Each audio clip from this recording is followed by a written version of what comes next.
जनसेवा केन्द्र व सीएससी सेंटर रे केउं कार्ड गुड़िक आवेदन करा जाए। Which cards are applied at जनसेवा केंद्र और CSC center? PAN card, voter card, Aadhaar card, ration card, labour card, e Shram card,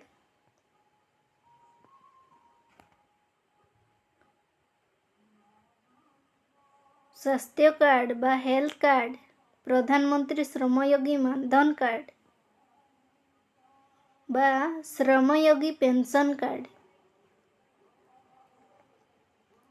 भिडियोटी भल लगिले आम चैनल को लाइक सब्सक्राइब और पाखरे थिबा घंटी बटन को दबाई ऑल रे क्लिक करंतु।